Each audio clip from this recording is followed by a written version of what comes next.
Shalom. Shalom. Halo. Lagi shalom. Shalom. Haleluya. Haleluya. Puji Tuhan. Ya, kita bersyukur hari ini kita boleh bersama-sama ada di tempat ini. Ya, kita sudah memuji memuliakan Tuhan. Tiba saatnya mari kita belajar kebenaran firman Tuhan. Haleluya. Dengan satu tema yaitu keyakinan di hadapan Allah. Amin. Amin. Karena terkadang kita sebagai orang percaya, bahkan kebanyakan orang Kristen itu kurang yakin dengan apa yang kita imani. Ada begitu banyak orang, saya pernah ada di sebuah ibadah persekutuan di sebuah perusahaan pada waktu itu. Ketika mereka ditanya, apakah saudara yakin diselamatkan? Kebanyakan tidak angkat tangan, memiliki keraguan. Ya. Mari sore hari ini kita akan belajar keyakinan di hadapan Allah. Kita buka di dalam Roma 5 ayat 13-14 saja kita baca dulu.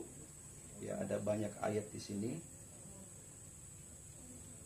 Roma 5 ayat 13 dan 14 kita akan baca secara bersama-sama. Sudah dapat katakan amin. Amin. Kita akan baca secara bersama-sama mulai ayat 13, 2, 3. Sebab sebelum hukum Taurat ada, telah ada dosa di dunia. Tetapi dosa itu tidak diperhitungkan kalau tidak ada hukum Taurat. Sungguh demikian, maut telah berkuasa dari zaman Adam sampai pada zaman Musa, juga atas mereka yang tidak berbuat dosa dengan cara yang sama, seperti yang telah dibuat oleh Adam, yang adalah gambaran Dia yang akan datang. Amin. Ya, kalau kita perhatikan pada ayatnya ke-14 dikatakan, maut telah berkuasa dari zaman Adam sampai zaman Musa, juga atas mereka yang tidak berbuat dosa dengan cara yang sama yang Adam melakukan. Saudara, secara sederhananya kitab ini menjelaskan kepada kita semua bahwa dosa itu sudah ada sejak zaman Adam, zamannya Musa, bahkan sampai zaman kita saat ini. Orang yang tidak melakukan dosa yang sama yang dilakukan oleh Adam, ternyata kita semua ada di dalam dosa Adam itu. Kalau kita baca secara keseluruhan bahwa dosa itu telah begitu luar biasa menjalar, maut itu. Jadi kalau kita mungkin mau cari kambing hitam, setiap manusia pasti orang mau menyalahkan siapa? Adam. Gara-gara Adam, orang semua ada di dalam dosa, dikuasai oleh dosa. Nah, karena ketika kita ada di dalam dosa itu, Roma 3 ayat 10 dikatakan, tidak ada yang benar seorang pun tidak. Karena dosa itu, manusia tidak bisa hidup benar di hadapan Allah. Karena dosa itu, kita tidak mampu dengan kekuatan kita untuk hidup benar di hadapan Allah. Itu kitab Roma yang bilang.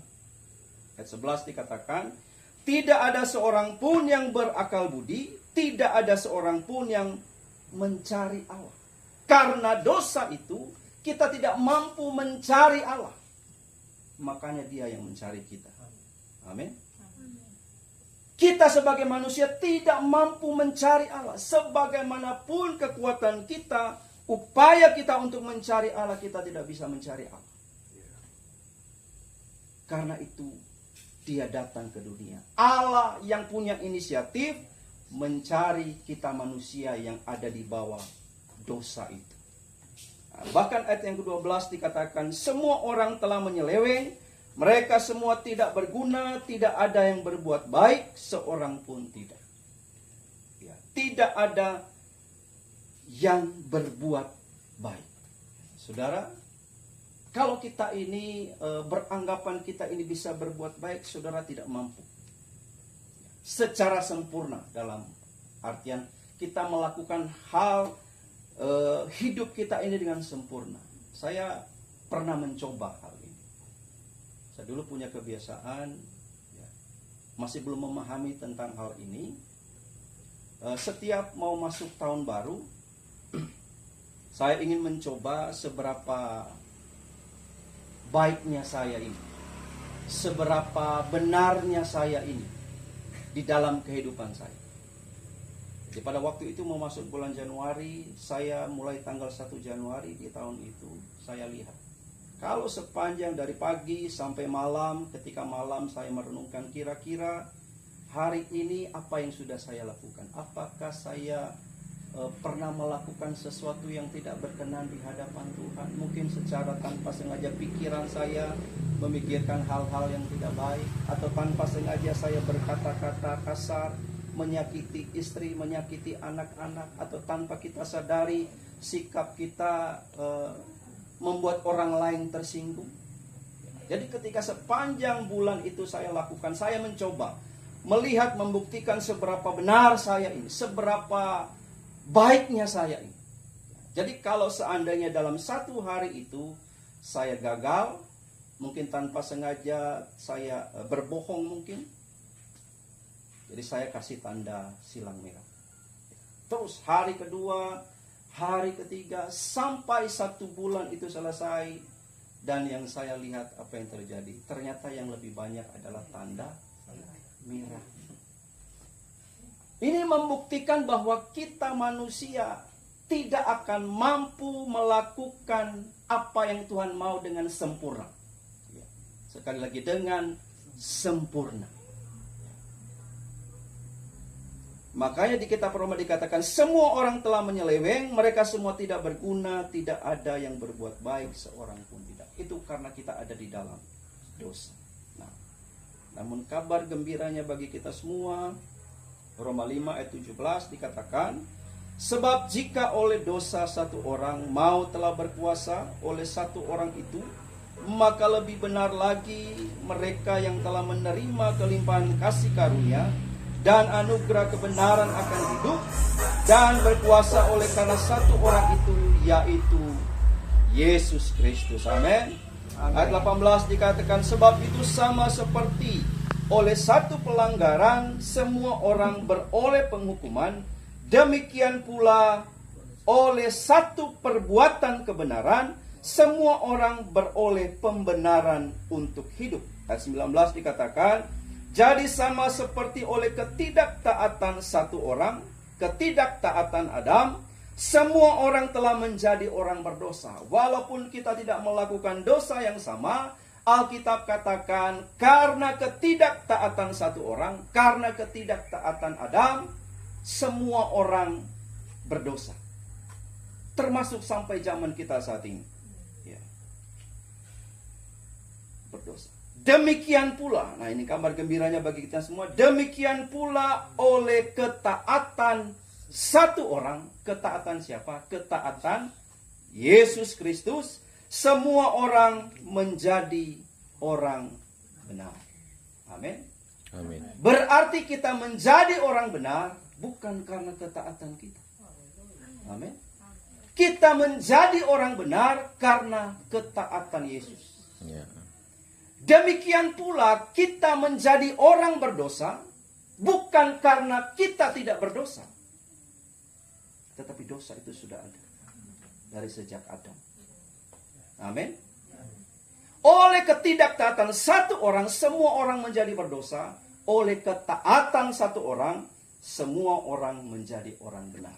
Nah, kesimpulannya apa dalam hal ini? Ini menunjukkan bahwa perbuatan kita itu adalah akibat. Amin. Perbuatan kita itu adalah akibat. Perbuatan kita itu adalah buah. Perbuatan itu bukan sebab. Kita berbuat ini menyebabkan kita mendapatkan keselamatan. Karena tadi firman Tuhan sudah jelas sekali dikatakan, karena ketaatan Yesus kita menjadi orang benar. Berarti perbuatan kita itu adalah akibat. Perbuatan kita itu adalah buah. Ketika kita percaya kepada Tuhan Yesus, buktinya apa? Buah yang keluar di dalam diri kita. Karakter kita. Bukan karena kita berbuat baik, kita menerima keselamatan. Tetapi karena kita menerima keselamatan, wujudnya kita berbuat baik. Amin. Karakter, sikap hidup kita itu adalah buah. Amin. Akibat dari keselamatan yang kita terima, bukan sebab. Amin. Amin. Ya. Sekali lagi ayat 19 dikatakan, jadi sama seperti orang, oleh ketidaktaatan satu orang, semua orang telah menjadi orang berdosa. Demikian pula oleh ketaatan satu orang, semua orang menjadi orang benar. Amin. Saudara dan saya, kita boleh percaya kepada Tuhan Yesus. Firman Tuhan katakan, saudara dan saya adalah orang benar. Amin. Ya. Sekarang apa yang harus kita lakukan? 1 Yohanes 3 ayat 19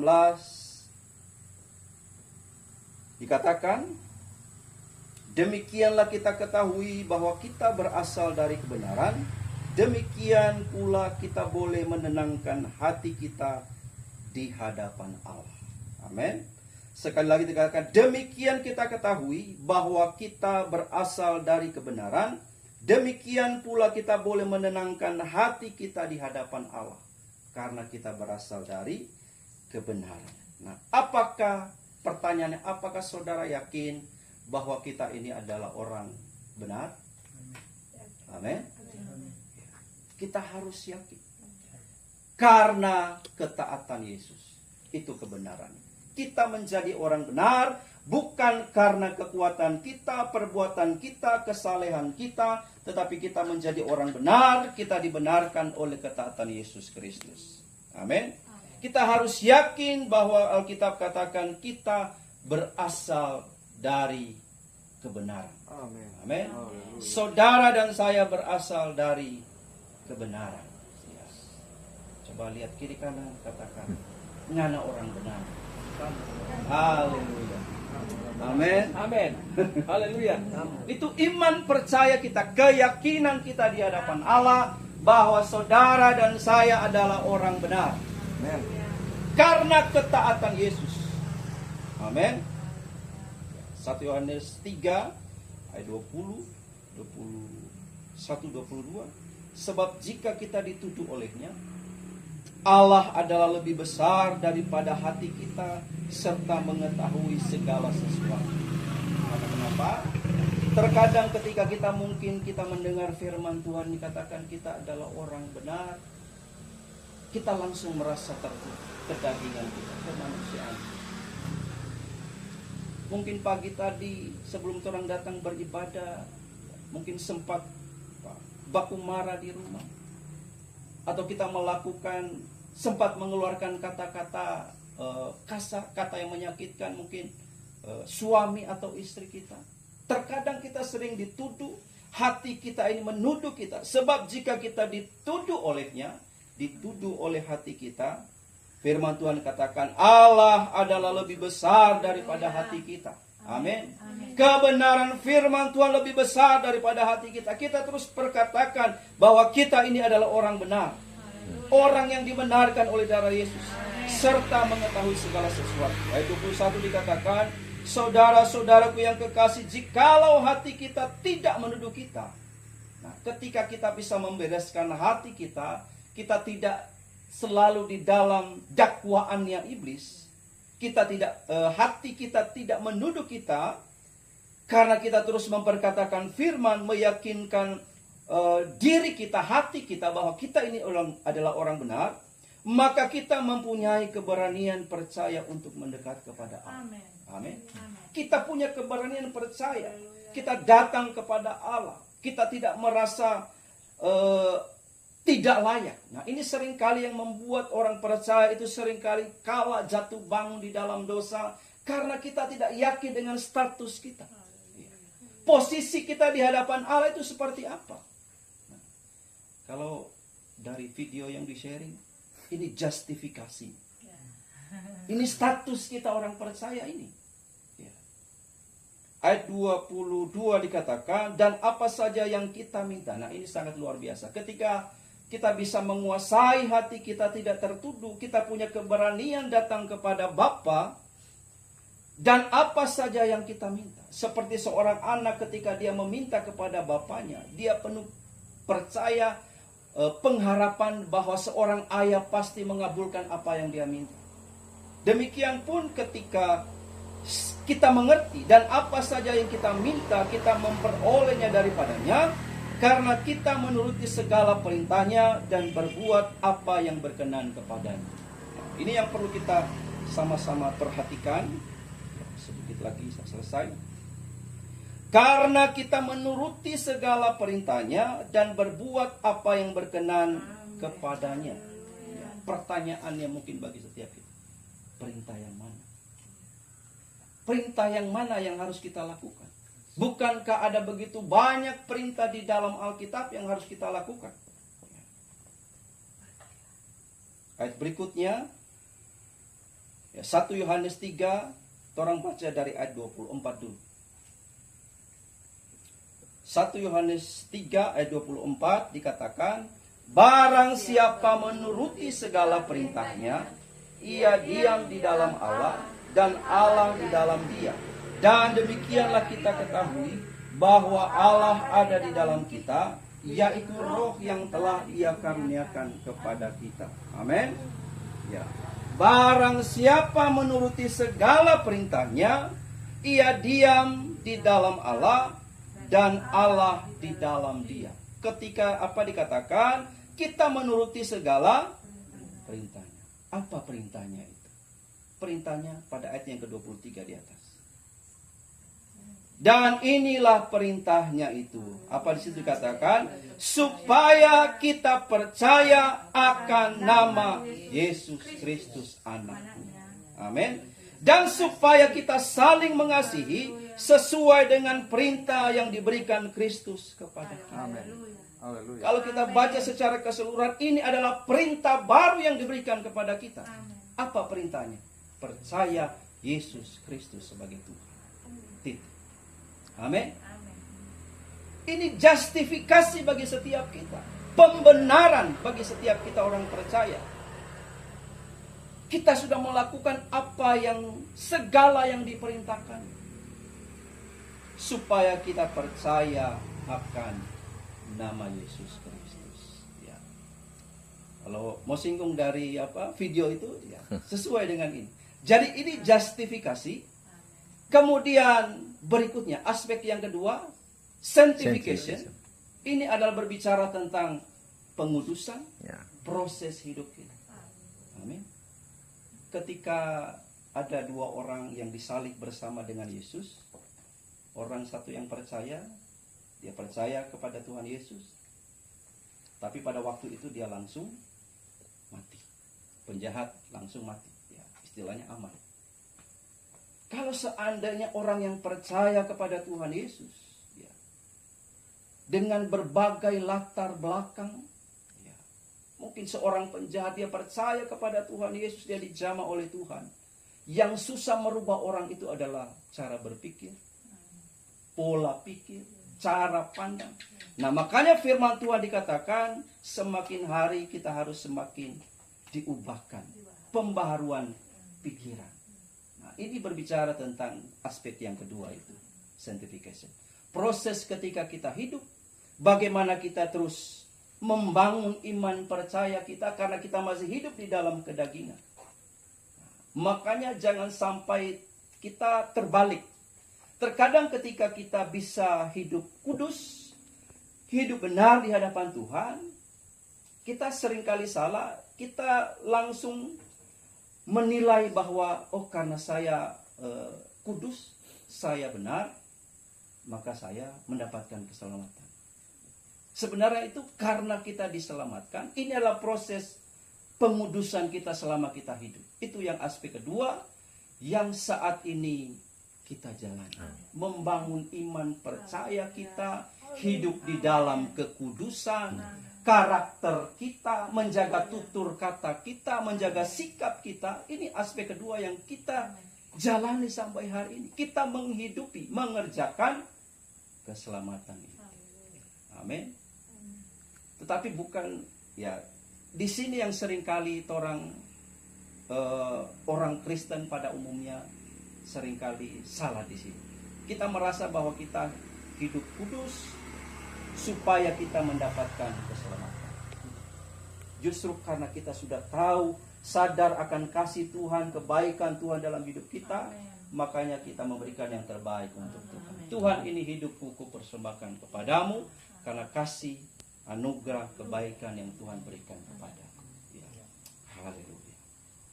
Jadi yang susah adalah, yang perlu kita perjuangkan adalah cara berpikir kita. Ya. Itu yang perlu harus kita bangun, pemahaman kita akan firman Tuhan. Berbicara tentang status kita, saudara dan saya sudah diselamatkan. Amin. Oke, sedikit lagi. Apa yang harus kita lakukan?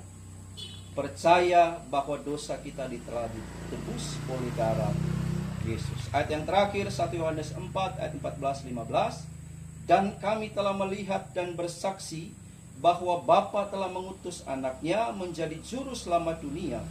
Barang siapa mengaku bahwa Yesus adalah anak Allah, Allah tetap berada di dalam dia dan dia di dalam Allah. Amin.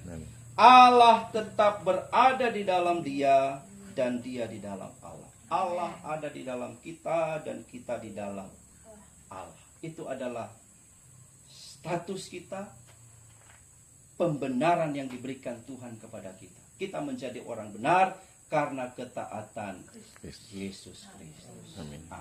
Ya, jadi justifikasi, sanctifikasi, glorifikasi. Amin. Ketika kita Tuhan Yesus datang kedua kalinya, tugas kita, pekerjaan kita hanya memuji, memuliakan Tuhan. Puji Tuhan. Amin.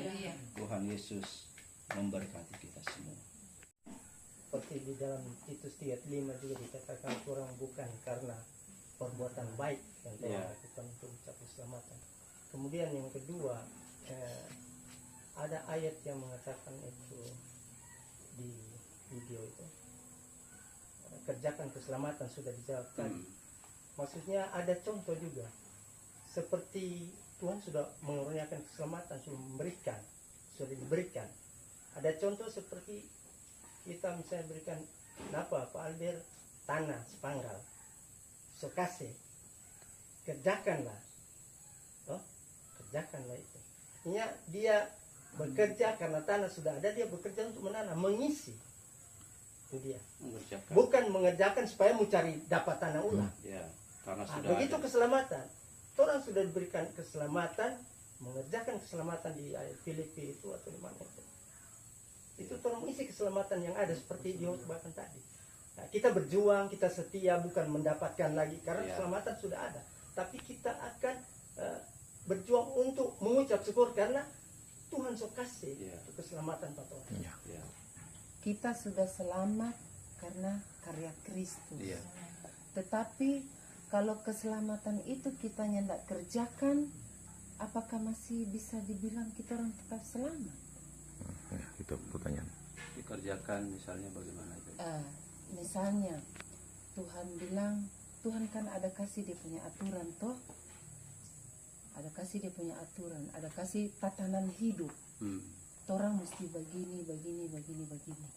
Tetapi kalau kita orang hidup ini melakukan hal yang di luar yang Tuhan mau, berarti kan sia-sia Tuhan berkarya. Iya toh? Makanya selalu kita orang kerjakan dengan takut dan gentar. Iya toh? Nah, apakah dengan ayat firman Tuhan tadi ada bilang kita orang selamat ini selamat toh? Sudah. Nah, selamat. Tapi kalau kita orangnya nak kerjakan takut dan gentar, ya toh, apakah masih tetap selamat? Sedikit menanggapi. Kerjakanlah keselamatan. Kalau orang lihat dari versi King James itu bahasa aslinya itu, di situ dikatakan kerjakan keselamatan, working out. Working out artinya bukan orang bekerja untuk keselamatan, tetapi keselamatan sudah ada yang menyediakan Yesus. Keselamatan sudah ada. Bagaimana selayaknya orang-orang yang sudah diselamatkan itu bukan mengerjakan lagi mencari keselamatan, tetapi keselamatan yang sudah ada, orang hasilkan buah bahwa orang telah dikuduskan satu kali sampai selama-lamanya, bukan satu kali sampai 1 minggu, 2 minggu atau 1 bulan. Dia bilang 1 kali sampai selama-lamanya. Jadi kekudusan dan kebenaran ini fix, lunas. Seperti dalam kutipan ayat kalau orang baca dalam Filipi pasal 3, banyak para pengkhotbah terkadang cuma mengutip 1-2 ayat. Tapi mari orang ini sekedar masukan setelah memang saya dulu begitu. Saya ada pemahaman begitu, kutip 1 ayat tanpa melihat latar belakang penulisan seperti apa yang maksud dari cerita itu. Nah, ketika orang baca dalam Filipi pasal 3 ini kan bicara tentang kebenaran yang sejati. Kalau bicara tentang kebenaran yang sejati, salah satu kebenaran yang sejati hanya Yesus. Karena manusia kan dikatakan dalam catatan Roma tadi tidak ada satupun yang benar. Nah, oleh sebab itu orang butuh kasih karunia. Nah, orang lupa bahwa di zaman hukum Taurat itu Tuhan di sini kalau kita lihat ya di dalam Keluaran pasal 24 ayat 12, Tuhan berfirman kepada Musa, ini kita kembali kepada perjanjian lama, naiklah menghadap aku ke atas gunung dan tinggallah di sana, maka aku akan memberikan kepadamu loh batu, yaitu 2 loh batu itu 10 hukum Taurat itu. Kalau kita jabarkan ada kurang lebih 613 perintah-perintah di situ. Maka aku akan memberikan kepadamu loh batu, yakni hukum dan perintah. Hukum dan perintah. Nah, ketika orang melakukan, Tuhan perintahkan orang begini, kalau orang tidak bisa bikin, orang dihukum. Beda dengan zaman kasih karunia. Dia bilang dia akan tidak mengingat lagi dosa-dosa orang, karena dia sudah tebus dosa itu. Dia tidak mengingat lagi dosa. Dosa yang dia tebus dia tidak mengingat lagi. Nah, yakni hukum dan perintah yang telah kutuliskan untuk diajarkan kepada mereka. Berbeda dengan di bawah hukum kasih karunia. Kalau di bawah kasih karunia, tentunya dalam catatan kitab Ibrani pasal 10 ayat 19 sampai 23, orang lagi ketika melakukan tidak sengaja melakukan kesalahan, tiba-tiba orang melakukan kesalahan, mungkin bukan dosa kelihatan tapi dalam pikiran. Alkitab berkata, orang ada imam besar yang menjadi perantara orang dengan Allah adalah Yesus sendiri. Karena dia sekarang sudah duduk di sebelah kanan Allah Bapa. Ketika kita melakukan kesalahan, dia cuma berdiri, Bapak, kita selesaikan. Jadi yang bertanggung bukan orang lagi, tapi Yesus. Makanya Alkitab berkata, dia yang tidak terkutuk karena dosa orang. Jadi dia bayar lunas. Maka dikatakan dalam Ibrani 10 ayat 19-23 bilang, jadi saudara-saudara oleh darah Yesus, kita sekarang penuh keberanian dapat masuk dalam tempat kudus. Berbeda dengan imam-imam dulu. Imam-imam dulu tidak bisa menyempurnakan dorong dosa ya, kesalahan-kesalahan waktu di zaman dulu. Tapi sekarang sempurna. Oleh sebab itu dia bilang, aku datang bukan meniadakan hukum Taurat, tapi aku datang untuk menggenapi, artinya menyempurnakan. Hukum Taurat memang baik, tapi itu nanti buah. Hukum Taurat itu perintah-perintah. Aturan-aturan itu hakikatnya adalah buah-buah. Itu nanti dihasilkan ketika orang mempercayai sesuatu yang benar. Apa itu kebenaran? Yaitu Yesus Kristus. Itulah kebenaran yang sesungguhnya. Karena dikatakan, akulah jalan, kebenaran, dan hidup. Jadi bukan manusia mencari kebenaran untuk supaya dia berkenan di hadapan Tuhan. Orang sudah dibenarkan dan dikuduskan 1 kali sampai selama-lamanya. Jadi kata kerjakanlah keselamatan bukan orang lagi mengerjakan. Seperti Rasul Paulus, dia sadar akan diri. Sampai dia bilang, di dalam perjuangan batinku ini, aku suka akan hukum Allah. Tetapi satu sisi ada perjuangan lain, yaitu daging. Oleh sebab itu Yesus mati bagi dosa orang. Daging ini tidak bisa akan pernah dikuduskan, karena daging tetap daging. Oleh sebab itu ketika Tuhan Yesus angkat orang, yang diangkat itu cuma jiwa dan roh. Maka dia akan gantikan dengan tubuh kemuliaan yang baru. Daging tetap ditinggalkan, karena memang daging dosa. Nah, yang diperbarui, makanya metanoia adalah perubahan cara pikir. Yang diperbarui adalah bukan daging, tapi roh dan pikiran. Agar supaya orang pikiran diubahkan kepada cara pikir Kristus. Jadi orang petugas yang orang kerjakan sekarang adalah selalu memandang. Alkitab dalam 2 Korintus 14 bilang, hendaklah orang memandang bahwa orang mati bagi dosa. Artinya pekerjaan orang melihat bahwa terus mengatakan setiap hari bahwa kita adalah orang sudah dibenarkan, kita adalah orang sudah dikuduskan. Bagaimana laiknya kalau kita yang sudah dikuduskan dan sudah dibenarkan, bagaimana cara hidup kita? Bukan lagi kita mengerjakan untuk cari kebenaran, tetapi kebenaran sudah ada, kekudusan sudah ada. Orang hanya memandang dan melihat. Seperti dalam, kalau orang baca dalam Filipi 3 ini, di ayat 9 bilang begini. Ini kan Rasul Paulus dia menceritakan di kisah dulu bagaimana dia adalah salah satu dewan Taurat yang menyusun hukum-hukum Taurat itu. Dia menjabarkan ada kurang lebih 600 lebih, itu dia salah satu. Tapi dia bilang begini, dan berada dalam dia bukan dengan kebenaranku sendiri. Nah, kita mundur dulu. Makanya di sini kan orang banyak, hamba Tuhan mengutip cuma satu firman ini. Tetapi apa yang dahulu merupakan keuntungan bagiku, sekarang kuanggap rugi karena Kristus. Dorang berpikir ini firman ini, bahwa kita dulu pemabok, berhenti merokok, kita sudah bertobat. Itu cuma perubahan perilaku saja, modifikasi perilaku. Tetapi perubahan cara pikir yang sesungguhnya itu, orang tinggalkan pikiran yang lama itu, menuju pada pikiran Kristus, bahwa orang sudah dibenarkan. Dan orang sudah dikuduskan satu kali sampai selama-lamanya. Oleh sebab itu Rasul Paulus bilang, tetapi apa yang dahulu merupakan keuntungan bagiku, sekarang kuanggap rugi karena Kristus. Malahan segala sesuatu kuanggap rugi karena pengenalan akan Kristus. Tuhanku lebih mulia daripada semuanya. Oleh karena dialah aku telah melepaskan semuanya. Apa dia lepaskan? Bukan karena dia nyadar dengan DP perilaku itu, dengan DP pemahaman itu. DP pemahaman itu yang dia lupakan. Ketika dia berjumpa dengan Kristus, dia bilang, dan berada di dalam dia bukan kebenaranku sendiri. Bukan kebenaranku sendiri, karena mentaati hukum Taurat. Jadi ketika orang tentu merasa bangga, orang bisa melakukan ketaatan. Nah itu ada dasar orang untuk bermegah. Oleh sebab itu, saksi-saksi iman itu dibenarkan bukan karena perbuatan dulu, tapi saksi-saksi iman orang baca dalam Ibrani itu semua dibenarkan karena iman dulu. Jadi Abraham orang berpikir bahwa dia dibenarkan karena iman. Orang lupa bahwa sebelum dia menyerahkan Ishak itu jauh-jauh sebelumnya. Ketika Yesus panggil dia untuk dia diutus pergi keluar, itu kan Ishak belum ada. Tapi dia karena DP iman sampai dia taat. Jadi iman dulu baru taat. Jadi jangan, karena agama mengajarkan berbeda dengan kekristenan. Agama mengajarkan orang berfokus pada Tuhan diri sendiri untuk mengerjakan keselamatan. Nggak bisa. Oleh sebab itu Yesus datang bagi orang. Kalau orang mengerjakan Tuhan keselamatan, satu orang pun di muka bumi ini nggak ada yang selamat. Karena nggak ada yang mampu. Kira-kira itu. Boleh ada sedikit. Oke. Untuk meneguhkan pertanyaan tadi, di dasar dulu orang baca Yohanes 10:8. Hubungan yang khotbah tadi. Yohanes 10:8. Kita sudah tahu ayat ini sudah.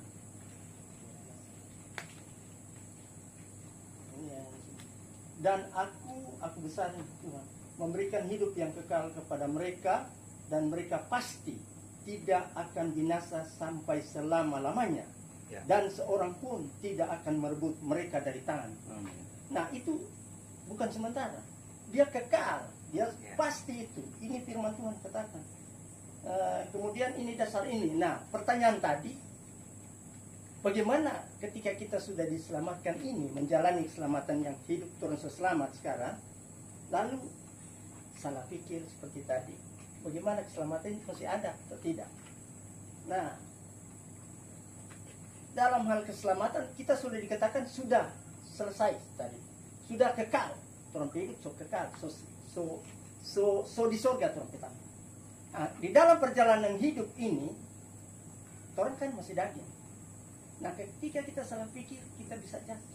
Ada kemungkinan, ada peluang, bisa jatuh. Dosa dalam pikiran. Ya. Mungkin kita tidak Ya. perlu orang pikir, oh nanti dia melakukan, nanti dia maaf, nanti dia katakan.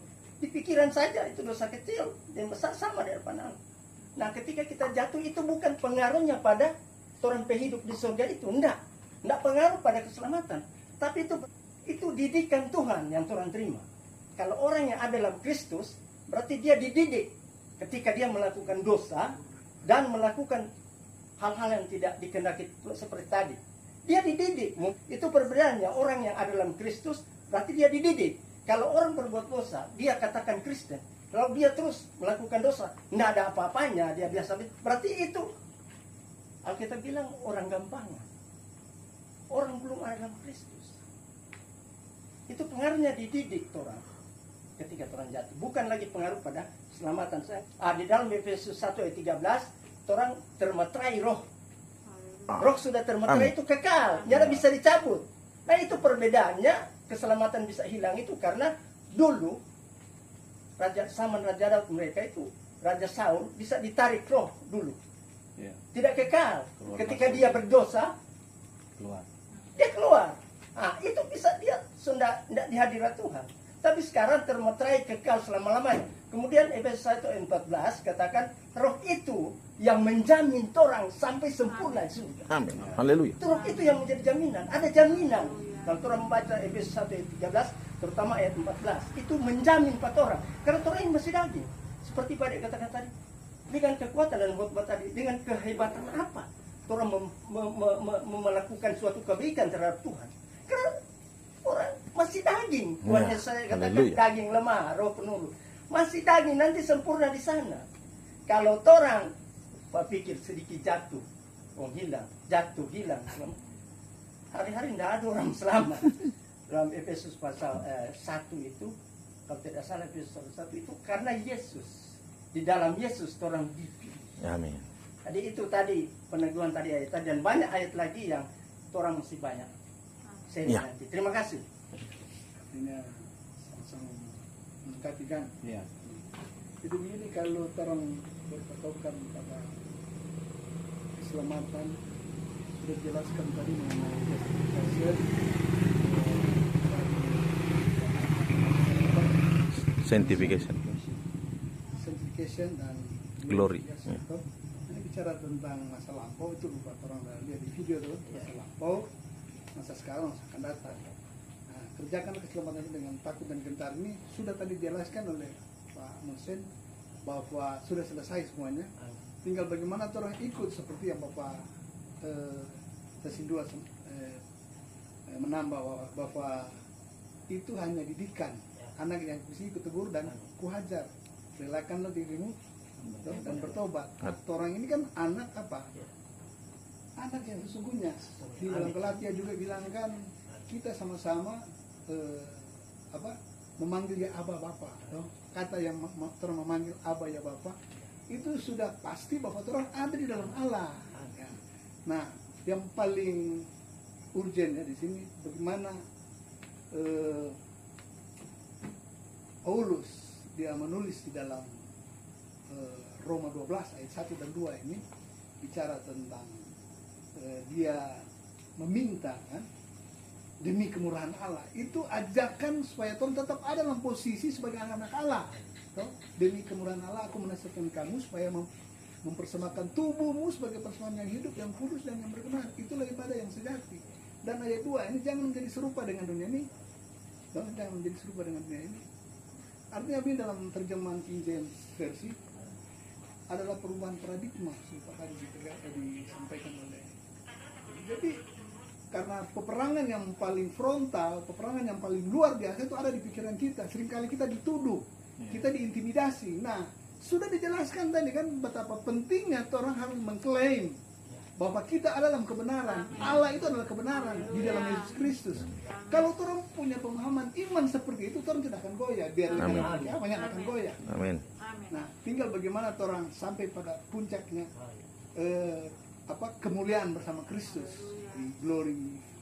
Amin. Haleluya. Kira-kira seperti itu. Puji Tuhan. Kalau berbicara tentang bagaimana kita harus hidup sempurna, kalau Alkitab katakan Tuhan Yesus memberikan gambaran jangan membunuh, tetapi aku berkata kepadamu, konteks itu adalah Tuhan Yesus itu menunjukkan standar hukum Taurat itu seperti apa. Jangan membunuh. Tuhan Yesus tambahkan, tetapi aku berkata kepadamu, ketika engkau marah terhadap seseorang, engkau layak dihukum. Berarti membunuh dengan marah sama. Apakah ada yang tidak pernah marah di antara kita? Tidak ada. Kalau mengandalkan keakuan kita tidak mampu. Jangan berzina. Tetapi aku berkata kepadamu, jika ada di antara kalian timbul keinginan di dalam hati. Mungkin kita laki-laki di sini tidak pernah berzina dengan perempuan lain. Tetapi ketika kita lihat HP malam-malam, timbul video-video syur tanpa kita sengaja. Itu standar hukum Taurat itu seperti itu. Kalau mau seperti itu, siapa yang selamat? Tidak ada. Ya.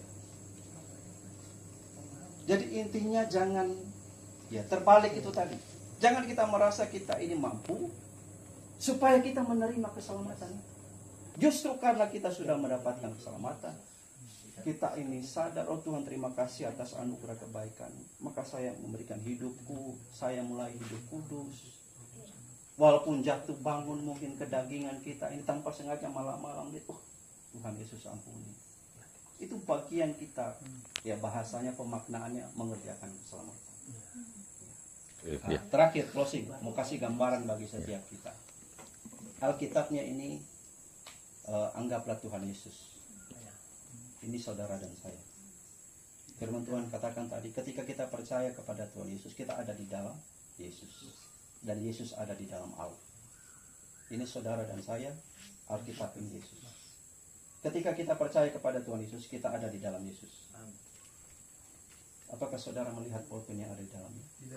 Tidak. Yang saudara lihat adalah Alkitab. Demikian pun Bapa kita di surga. Ketika kita percaya kepada Tuhan Yesus, yang Bapa lihat, bukan kita, bukan saudara.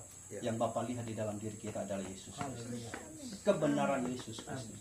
Kita menghadap Tuhan bukan dengan kebenaran kita, tetapi kita datang dengan iman. Bapa Allah, saya percaya kepada Tuhan Yesus. Mari masuk ke surga. Amin. Puji Tuhan.